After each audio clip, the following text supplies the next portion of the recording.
was by far the best ADF performance I've ever been to, not even close. It was wonderful, it was moving, we loved it. It was great, fantastic. Come again. 3 words, it was fabulous.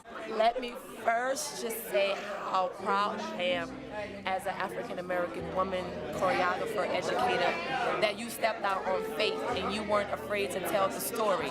The complexity of this work comes in for people who have never lived the experience.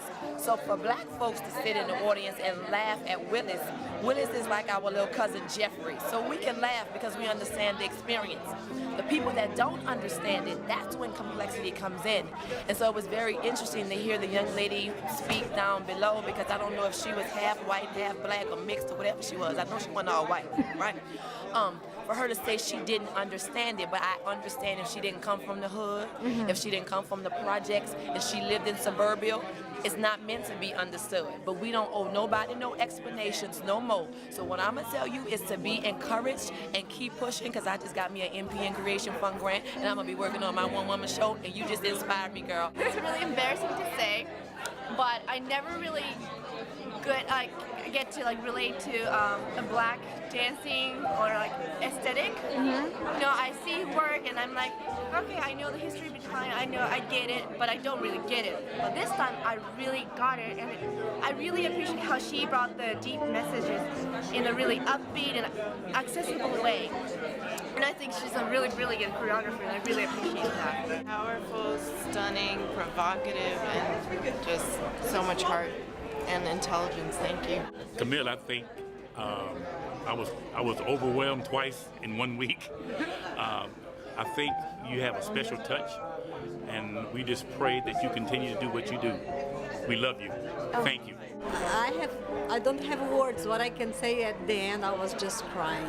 It was so beautiful, and yeah. I had a really difficult time not crying because I was just so sad.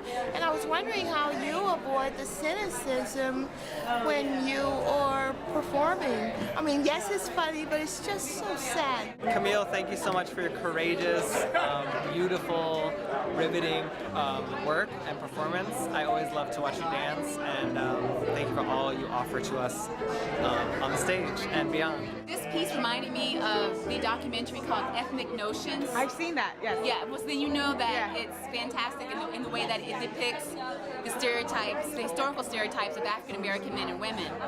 And we used a lot of those images for research as well. Absolutely. And so what I took from that documentary was this notion, if I think of the audience as a construct, the audience being the racist society that we live in, as a personality, that in order to justify the oppressive systems that exist in healthcare, in politics, in education, in the military, that if you can see the individual on stage acting in quote-unquote savage, buffoonery, uncivilized ways, then you can feel good about oppressing them. And I think that the ethnic notions, that's what I took from that. That's why the audience laughs. So when you ask the question, why do we laugh?